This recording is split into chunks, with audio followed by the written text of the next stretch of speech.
Hello everybody and welcome to another list video. I hope you're having a fantastic Thursday.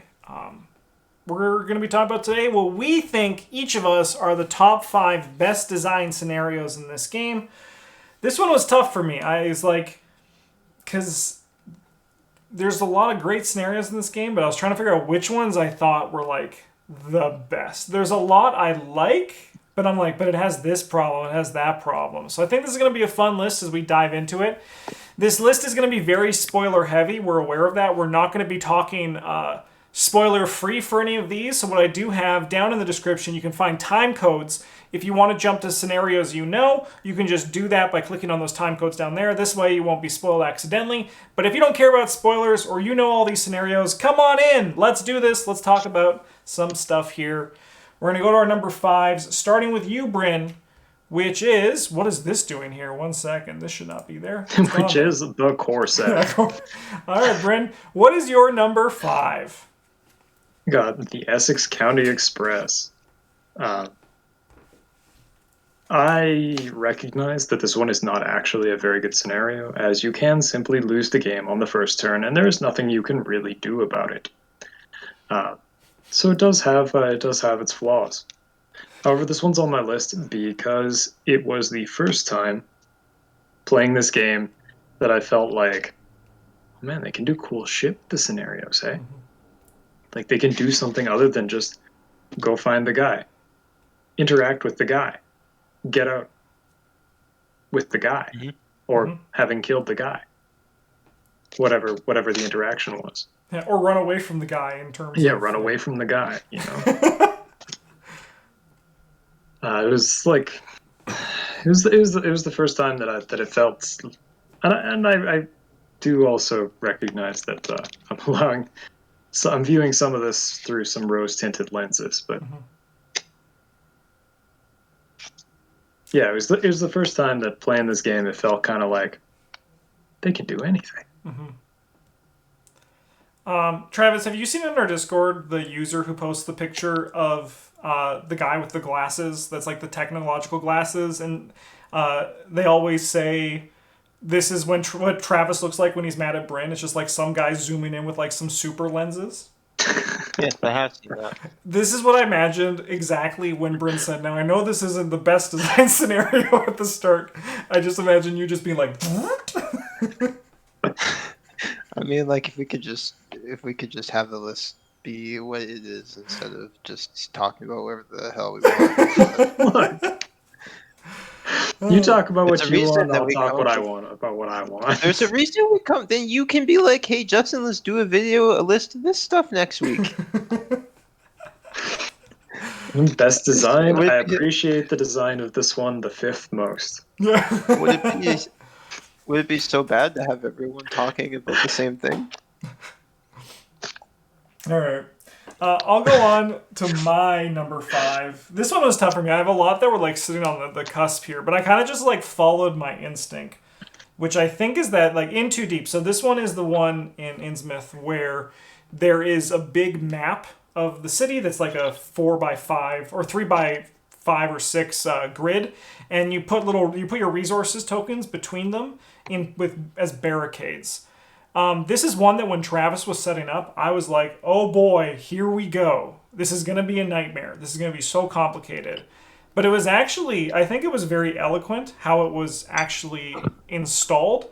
And the barricades, there was a lot of ways to interact with it, which I think was really good. There was each location had a way to interact with them, and then you could also spend clues too. And I think what this one also really succeeded in is it gives the action movie feeling that Innsmouth has in a way that isn't too complicated, like a certain scenario where you're in cars.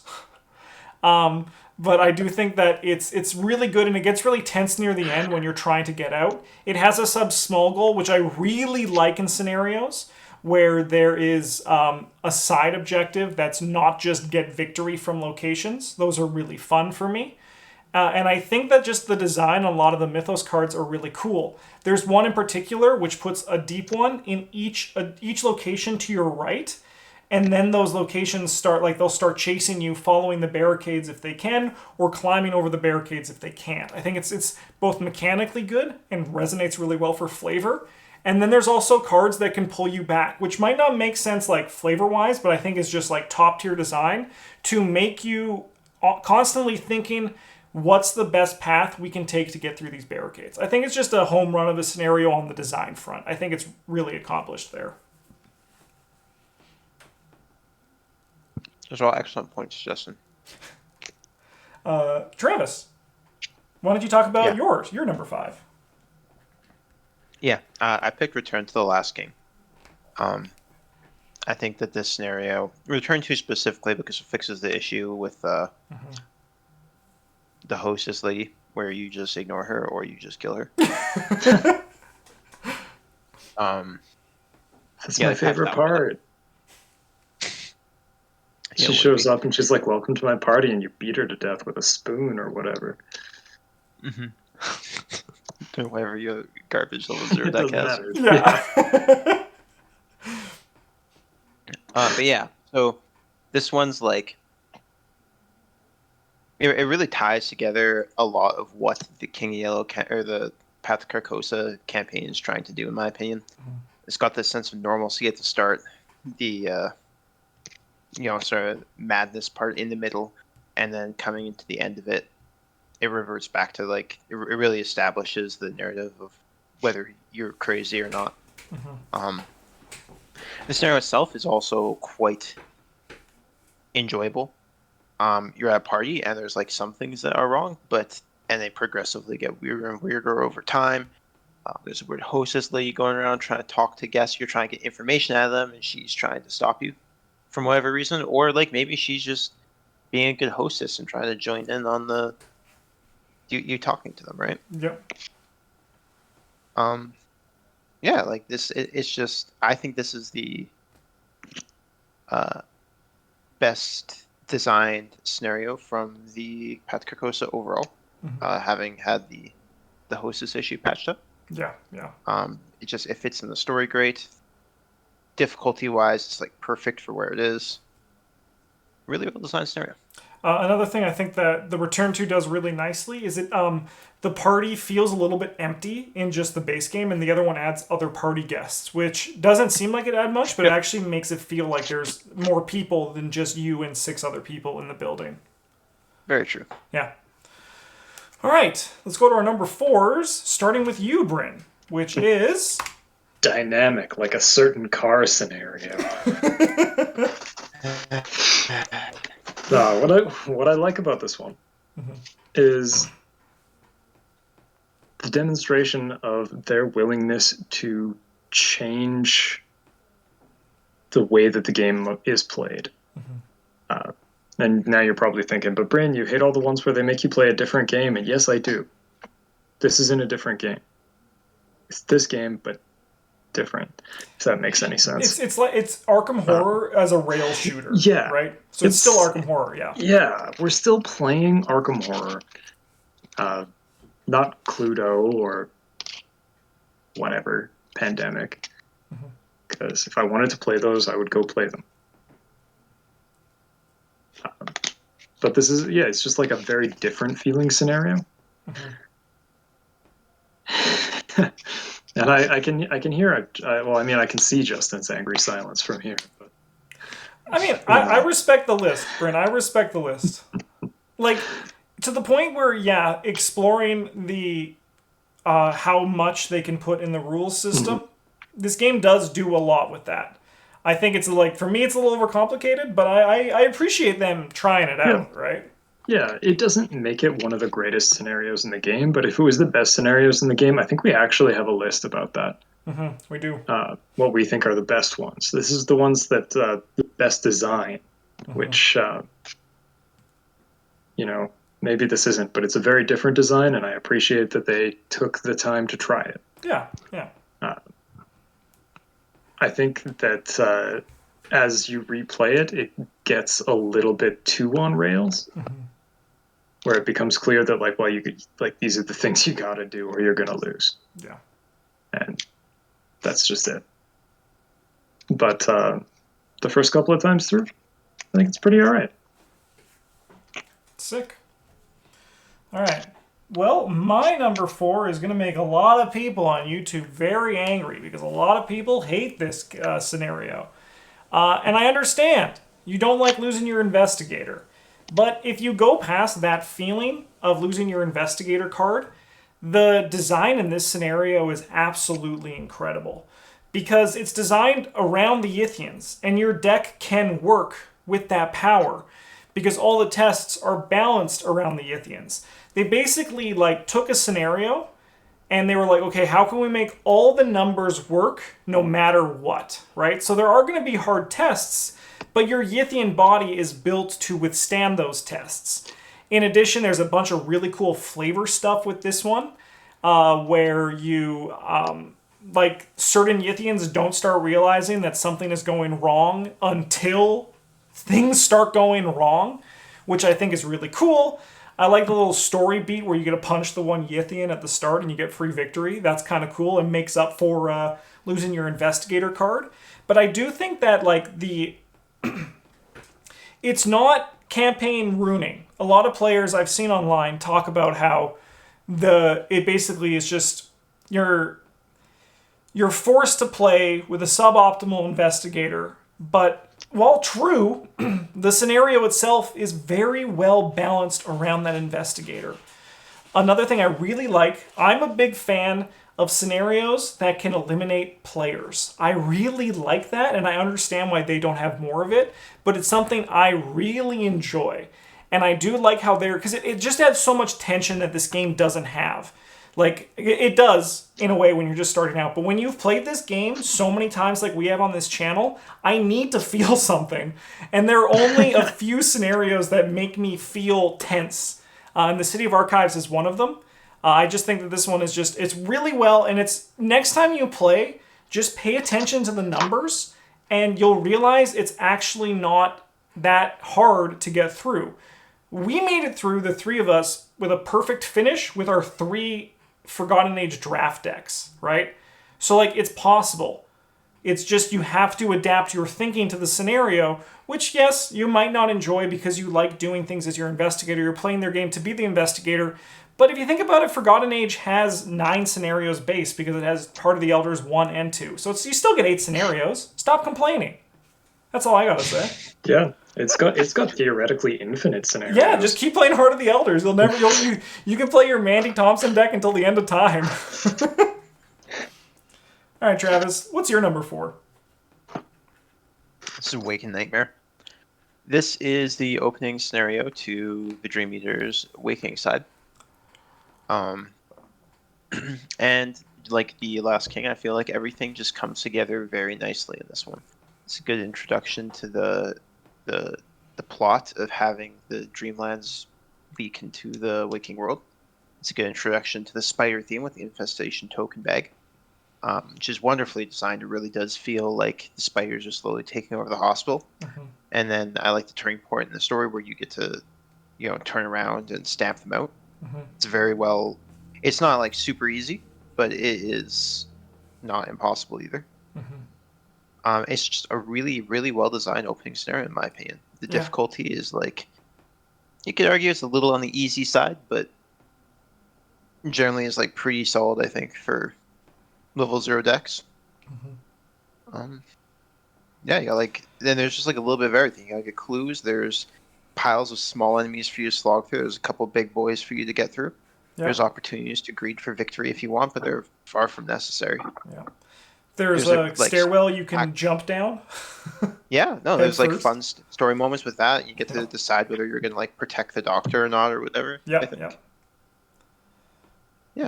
I'm with you, Travis. I love this scenario, and I wish more scenarios had the pacing where it's really tense in the middle, and then you can like feel that, especially for like feel it shift. Especially for a first scenario, I think it's a perfect pace for a scenario. Just a killer scenario. I agree.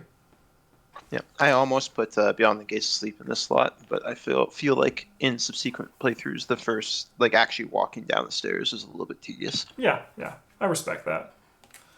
All right, let's go to our number 3. Bryn, what is yours? Lost in time and space. This one also makes the game different. There is one location, and that is it. Everything else is an encounter card, treachery card. It's just I love the way that this one comes together. If you're wondering why it doesn't have the return to on it, it's because I honestly don't care. I think like either way, I'm happy to play this one. But yeah, no, I think this one just as the first real, big boss encounter, the way that it makes you feel like you're actually, fighting the guy. You're like on his home turf, and nothing makes sense. Yeah. I think this one's just kind of sweet. Yeah. I know. I think we're all big fans of this one too, and it feels so weird your first time through, and I think it's also like it works really well. It doesn't feel like it doesn't feel like you're at the whim of the deck, even though you kind of are in a way. Yeah. But it doesn't feel that way, and I think that's a testament to the design of the scenario. Yeah, like it is possible to have your run ruined by, you didn't draw the right location in a timely manner, and like that can happen to you. Yeah. But that kind of thing can happen all the time. Yeah, you have ways to mitigate it too, right? Yeah. Like you can search, I believe, with clues. You discard, something like that. It's been a while since I played this one, so I could be talking out of my ass. I don't know. Yeah, I think you can spend like a clue to look at the top 3 input location to play, maybe. Yeah, I think that sounds right. It sounds right. All right. My number 1 is the first scenario of the game, The Gathering. This is my number 3. This is my number 3. This is my number 3. I got the 1 in my head. This one, I just think we need to give it some respect. This is a really good introduction to the game, and it has such a good pacing, like such a good pace, and such a good like tutorialization without holding your hand. And I think it just deserves some credit for being just a very well-designed scenario. You have your first room where you're like, we don't know what to do. There's clues here, let's get clues. Then that opens up into a map you can move into. There's locations that teach you that entering things can be bad. Then a boss comes. And then you're also given a story objective, which is there to teach you that taking time to get the story objectives will help you win more. I think like there's really not much to go into detail about it, but I think for an intro scenario, The Gathering's really good. Obviously, I don't want to play it now at this point, but I still got to give some respect to the scenario. It's a very well-designed scenario. Agree. Travis, yours. My number 3 is Return to Before the Black Throne. This one ranks very highly on most of the lists I make about the scenarios, whether it's because they're good or because they are thematic or because they are hard. Yeah, so this one is like really easily the high point for the Circle Undone for me. Very difficult scenario. You gotta go into space and hunt down Azathoth. It feels like a very good representation of as close to like actually fighting Azathoth as you can be. Where you're not really trying to like, you can't actually interact with him. He's just there, slowly killing you, sometimes fast. And it does a very good job of capturing the feeling of that you're bumbling around in an area that, like it's foreign, right? There's empty space. There's things that live there that can move through these empty space, but they're not you. You have to find your way through a bunch of moving locations because here space isn't the same as it is on Earth. Yeah, and the reason I picked the Return to is specifically because you get your little Night Gaunt buddies, which help mitigate probably the only, or maybe not the only flaw, but like easily the most frustrating one in my opinion, where especially when you're heading into the later acts, sometimes you just roll bad on which location is the correct one, and you just don't have the time. Yeah. That can feel a bit luck based, and that is what keeps this from being higher on my list.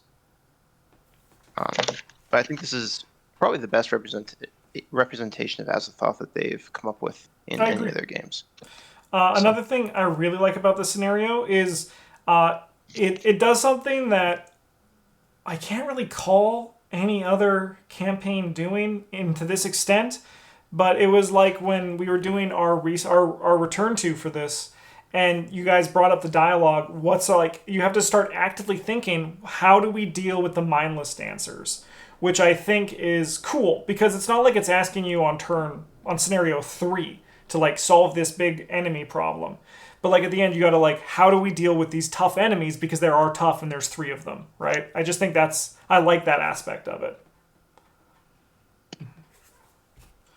Okay. It is rare there's like an enemy that demands that kind of attention from you. Yeah. Yeah, like Dunwich has the bird. The avian thrall. Even to an extent the conglomeration of spheres, right? Yeah. Yeah. Yeah. All right. Number 2, Bryn. Take it away. I got the Weaver of the Cosmos.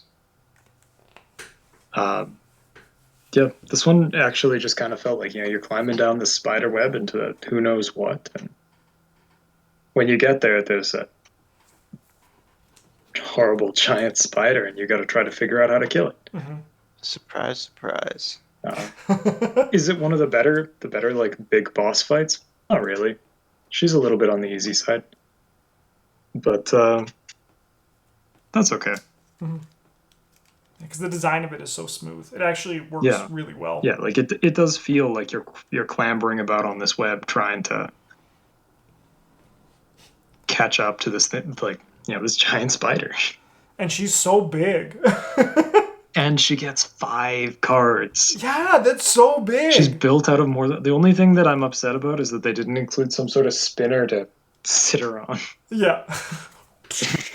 Maybe in the return too. Yeah, could you imagine? Yeah. They're like, we've included a little lazy Susan just for Ashlanaka. Just in case. Yeah. I think this one is real neat. I do think that this cycle has 2 great boss fights. Both Ashlanaka and Nyarlathotep are both really good designs, really fun scenarios, and very different. Sick. My number 2, let me just write down this time code, is Threads of Fate. I've actually played this one a lot recently, and like it's really good. It's a really good scenario. It's like Midnight Masks, but different, which is very convenient because Travis is going to be talking about Midnight Masks next. It's like, It's kind of just asking you to do that. You're just going around Arkham, which I love scenarios where you're in Arkham and actually like, in the city. I think those are some of my favorites. And it's just telling you to get clues, solve agendas, solve acts. Like it's just like good Arkham Horror the card game gameplay. In addition, even though like it's kind of a nightmare to set up, the variability that can change from play to play of it, the small tweaks, makes it so like in Midnight Masks, you don't really get bored of it because you're always constantly thinking, how can I solve this problem? It's not like something where the problems show up the same way. You can change your order depending on how things are going, which makes it really engaging. Threads of Fate is just an absolute gangbusters of a scenario. And it was like it was the second one I thought of when I was thinking about best design scenarios. So that's why it's my number 2. That's very fair. Travis, what's your number 2? Threads of Fate was also on my radar, but I chose to go with the original Midnight Masks. The Return to is also good, but it is just like more variation. It's basically the same scenario. Mm-hmm. Yeah, this is, despite coming out in the core set, this scenario still like stands up the test of time. It's still fun. It's still engaging. It's still difficult without being overwhelming. We've talked about the scenario a lot. I don't have too much to say about it, but it's just good. Um, it does a great job of reinforcing some of the secondary mechanics of the game without making it feel like they're spoon feeding it to you. Yeah. I want to imagine that when they designed this scenario, they just like leaned back, did like the Antonio Banderas, just like they were like, we knew we made a banger. Like this one, it's a good scenario. Yeah, I mean it is. All right, Bryn. What is number your... one, where doom awaits. Yeah, could you imagine? All right, Bryn, take it away. All right, we got a Phantom of Truth. The thing I like about this one is that it takes your expectations for a scenario and turns it on its head. You know, things that were good are bad. Things that were bad are good. But not always. Sometimes if they're bad, they're still just bad. It also has one of my favorites, the Byakuya design for this. I love that, like they've got the one that's hard to evade and easy to fight, but if it's got damage on it, it's easy to evade. And the one that is like hard to fight and easy to evade, but if it's been evaded, it's easy to fight. And I think those ones are really cool. Yeah. I like that a lot. Yeah, I love Phantom of Truth. Honestly, like I agree with the It's a sweet majority of this list. Like these are all well-designed scenarios. Like it's just... I just like getting to drive Thomas Dawson's car. Yeah, man, me too. I'm like, look, I'm rolling the window down when you told me not to. Take that, Tom. People shooting at us. Yeah.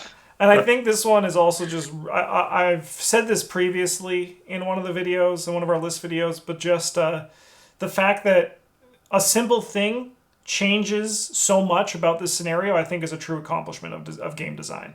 Like how they follow a similar kind of plan, but they feel so different, and the tension of them changes completely depending on if you have doubt or conviction is really good. All right, my number one. What the frick, Justin? Your favorite scenario is your favorite design scenario? Yeah, because I'm consistent. This scenario has a lot of things I like about it. First and foremost, the dread that comes with it. I like the fact that your character can get eliminated. Even though it's only happened to me once of like the dozen or so times I've played this, it still scares me each time because, you know, it's spooky to lose a character. But there's a lot of other things that I really like about the scenario. It does something that I can't think of a lot of scenarios doing. I know there's a few, like in Edge of the Earth, there's one. But it has an agenda that's just setup time. So it's like everything's normal, and then enemies get shuffled into the deck, which is really cool. I like the pacing of that because it feels more like it's telling the story, and it's telling the story in a very good way. I like the fact that you don't know what monsters are showing up, and it kind of goes with the theme as well. Like, are these monsters actually real? I like the fear I get every time I play when we flip over the act. I think it's the act, and you have to make a test to get the keys from the nurse. And if you fail 3 of them, you are going to get locked in the asylum. You just don't know it yet your first time through. But I get scared every time, even though we've always passed on the first test. But every time I'm like, what if this is the time where we fail all 3? And that's why I think this one is a big accomplishment for me, because there's just so many pieces that work together. I love the shroud mechanic, and then the enemies that care about the shroud mechanic, those are the cockroaches. I like the cards that discard from your hand and play area depending on the shroud. There's just a lot that I really like about the scenario. It's my favorite scenario, so it's just still what I also think is the best design scenario. Very fair, Justin. Travis, your number one. Yeah, my favorite, or the scenario I think is the best design in the game, is Return to the Depths of Yoth, which honestly could still be regular Depths of Yoth. This scenario was so good, they added a single card to it. That's it. This one really encapsulates, like, this one feels like an ultimate scenario it feels like you get to fight the big baddie, and the scenario should be over at the end, or the campaign should be over at the end. But it's not. You still get to play another one, which is arguably worse than this one. But this scenario is very good at tying together all the themes of or many of the themes of the Forgotten Age. You have a bunch of snakes chase after you, and you have to go as far down into the caverns as you can. Each floor is different because you have to remake the exploration deck, which is like a touch tedious, but helped a lot more by the revised exploration rules, I believe. Yeah, because in that one, it's just the locations. You don't need to add anything else. Yeah. It just does a really good job on delivering on the feel of snakes chasing you down. And it's difficult. It's not an easy scenario to do well in. It's very easy to just scrub out and fall down and die. Yep. Yeah, we talk. This is another scenario that we say have lots of good things to say about. It usually rates highly on lists, and this one is no exception. Yeah. To add further thing, to go kind of expand on it, the pursuit area I think is also brilliant design. You can see what's coming because it's like the flavor. You can see them coming from the caverns above you down. I think is just also really cool. It's a great scenario, yeah, and really nice. Sick. Let's go to this. This is what I meant to click. There we go. We got there. This is the patron contribution of the week for a list video from Harrison. Threads of Fate. Classic clue getting and fighting scenario, but turn to 11. Press your luck. Try to finish without being impossible to do them all. It has enough differences to be very replayable and has meaningful campaign significance, but not terrible drawbacks if you do poorly. So much good design wrapped into a single scenario. Thank you, patrons, for supporting the channel and also contributing to this list. We really appreciate it. Thanks for watching. What are your favorite and best design scenarios? Let us know in the comments down below. We would love to read them. Yeah. And also stop supporting Bryn breaking the lists. It's adding a lot of tension between Travis and Bryn, and it makes me scared. I'm like, no. Put those tech glasses away, Travis. You don't need to look at Bryn like that. I just want to have a list video where we talk about what the list video is. Is that too much to ask? All right. Bye, everybody.